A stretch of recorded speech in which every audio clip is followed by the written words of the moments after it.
대장동 공판 방청기인데 국내에 계신 분이 아니에요. 해외에 있다가 잠깐 국내에 돌아오셨는데 그때 마침 일단 가봤어요, 법원에. 선착순으로 될까 해서 일찍 가셨는데 되셨습니다. 그래서 그분이 지금 전화 연결이 라이브 시간에 딱 맞춰가지고 통화를 좋은 품질로 하기가 좀 불안해서 먼저 전화 녹음을 했고요. 그 녹음을 토대로 인터뷰 들려드리도록 하겠습니다. 들어보시죠. 안녕하세요. 로이최님, 저 정치인적의 윤갑입니다.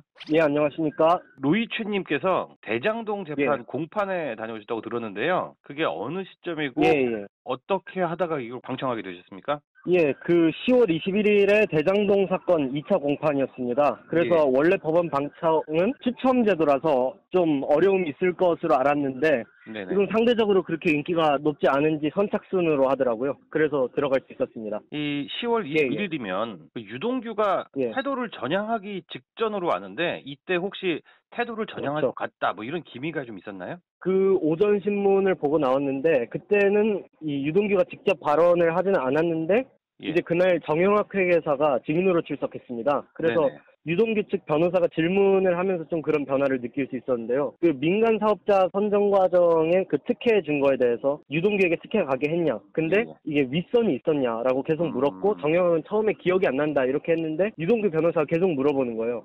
계속 윗선이 있었냐. 그리고 당시 성남시장이라고까지 직접 언급을 하면서 이제 정영학은 일부 이제 시인을 하게 되죠. 그랬던 것 같다 이렇게 얘기를 하더라고요. 정영학은 어떻게 보면은 대장동 팀을 배신한 사람이잖아요. 근데 현재 정확히 본인의 입장은 어떤 거예요? 정영학은 이제 그 재판이 막 시작할 때도 처음부터 유일하게 혐의를 인정하고 간 사람이었습니다. 그래서 자기 같은 경우에도 이제 진실을 좀 말해야 되겠다 그런 게 좀 있어 보였고요.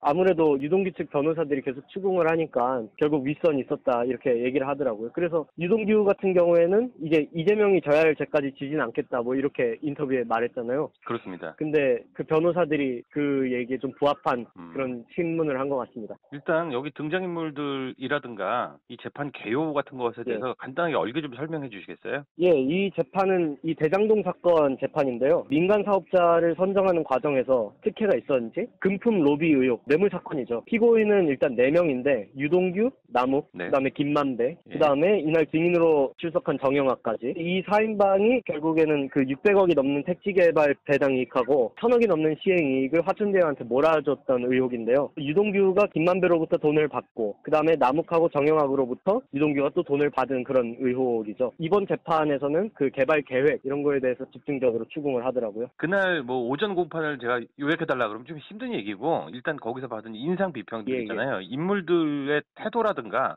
느낌 같은 것들 좀 궁금한데요. 일단 법원에 올라오니까 유동규가 참석을 해 있었는데 굉장히 뭔가 듬직한 모습이 보였고 듬직한 그래서 좀 그런 느낌이 들었는데 하여튼 들어오니까 휴대폰을 확인하고 그 다음에 변호사하고 대화하고 이거를 재판 시작할 때까지 반복하더라고요. 좀 긴장은 있어 보였는데 뭐 크게 걱정하는 것 같지는 않았던 그런 모습이었는데 이제 조금 있다가 남욱하고 김만배가 감옥에 있으니까 그 수의를 입고 교도관들하고 딱 입장을 하더라고요. 김만배가 들어오니까 유동규가 좀 미소를 지으면서 인사를 하는 것 같더라고요. 김만배도 유동규와 김만배가 지금 죄수의 딜레마에 처한 상황들일 텐데 미소를 짓는 느낌을 보셨다고요? 어떤 느낌일까요? 지금 조금씩 이제 대립을 시도하고 있는 것 같긴 한데 그래도 뭐 인간적인 정이 있는지 그렇게 미소를 지으면서 인사를 하더라고요. 그래요. 근데 남욱은 뭐 유동규하고 좀 멀어서 그런지 아니면 다른 이유가 있어서 그런지 모르겠지만 인사하는 모습이 포착은 안 됐고요.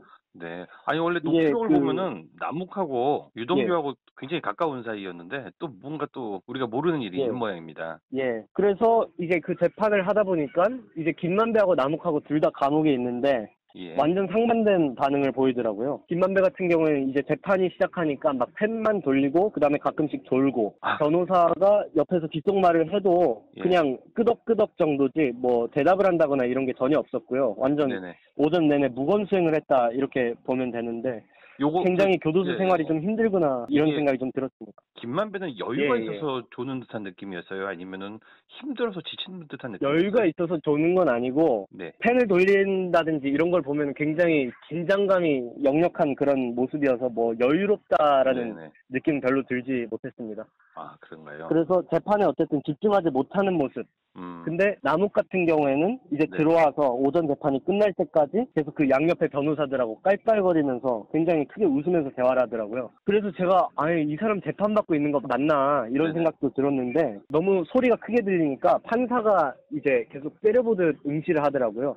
그래서 그때 잠깐 대화를 멈췄는데 네네. 또다시 또 웃으면서 대화를 시작하더라고요. 그래서 이게 막판에는 재판 관련 얘기를 하는 건지 아니면 사담인지 불투명할 정도로 정말 대단하더라고요.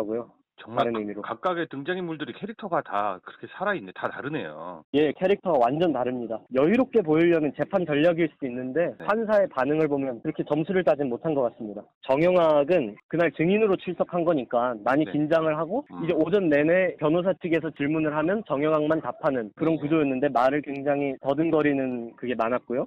네. 그다음에 말이 가끔씩 바뀌거나 말을 잘못하면 바로 먼저 엎드려서 죄송합니다 막 네. 이런 식으로 얘기를 어허. 하시고 그래서 이제 그 변호사 측에서 질문을 해도 처음에는 뭐 난 모른다 이렇게 가끔씩 얘기를 하는데 결국 추궁하면 인정할 건 인정하는 그런 게 있었습니다. 예. 약간 심약한 듯한 모습? 예. 체념한 듯한. 근데 작년에는 사인방정에서 유일하게 혐의를 인정했었는데 이제는 유동규도 이번 달 들어서 자기가 한 죄는 지겠다 이런 식으로 해서 좀 그래서 인정하는 그런 느낌이 들더라고요. 유동규 같은 경우에도. 김만배는 그러면은 사실관계를 인정하는 데 있어서 어떤 태도였습니까? 이제 김만배는 일단 혐의를 다 벗어야 되니까 예. 그 김만배 측 변호사들이 신문을 할 때 진술이 엇갈리는데 누구 말이 맞냐 그리고 둘 중 한 명은 거짓말하는 게 아니냐 이런 식으로 추궁을 했는데 정영학 같은 경우에는 그냥 본인이 생각나는 대로 얘기를 한 거다 이런 식으로 얘기를 하고 또 김만배 측에서 이제 계속 신문을 하다가 그때 당시에 김만배와 정영학 사이의 녹취록 이런 걸 보여주면서 검찰 측에서 사전 조사를 받았냐 이러니까 자기는 받은 적 없다 변호사들이 계속 추궁을 하니까 검찰 측에서 이제 3번 이의 제기를 하더라고요. 네네. 그래서 막판에는 결국 변호사하고 검찰 측에서 썰전을 좀 벌이다가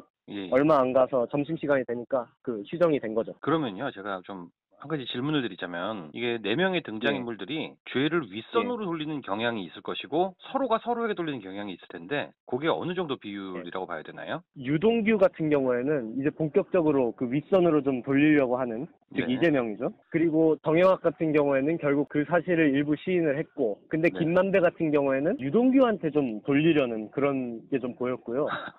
그래요. 예. 아침에는 그렇게 인사를 화기애애하게 하더니만 재판을 하는 데 있어서는 좀 대립을 하더라고요. 근데 김만배 쪽에서는 이재명 언급은 한 적이 없고 그 다음에 남욱 같은 경우에는 변호인도 그렇고 피고인도 그렇고 법정에서 얘기를 하는 걸 못 들었어서 제가 확실하게 단정 지을 수 없습니다. 네네네. 혹시 이 외에 예. 지금 제가 질문 드린 거 외에 공판에서 보고들은 좀 인상 깊은 일이 있으면 또 말씀 좀 해주실 게 있을까요? 정영학 같은 경우에는 검찰 수사할 때 그 화천대유 측의 사업자들이 정민용을 직원으로 취업시켜서 업무를 처리하도록 하고 그다음에 그 대가로 뭐 생활비라든지 이런 걸 지원했다 이렇게 진술을 하더라고요. 야, 이거 큰데요. 그래서 김만배는 졸다가 갑자기 눈을 뜨더라고요.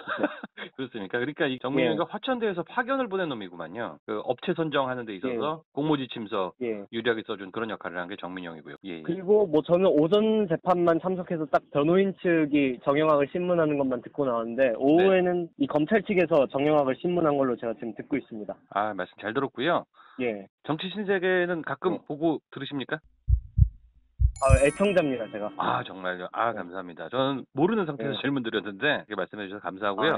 우리 정치 신세계 시청자들 그래도 뜻과 생각 같이 하는 분들인데 간단히 인사 한마디 해주시고 통화 마무리할까요? 예, 뭐 2년 전부터 계속 애청자로 지켜봐왔는데 이렇게 인터뷰까지 우연히 하게 돼서 정말 영광입니다. 정말 이 정치 상황이 국민들에게 고통만 주고 있는데 이 정치 신세계가 좀 힘이 되는 것 같아서 정말 다행이라고 생각합니다. 아, 너무 감사합니다. 예. 지금까지 로이최 님이셨습니다. 고맙습니다.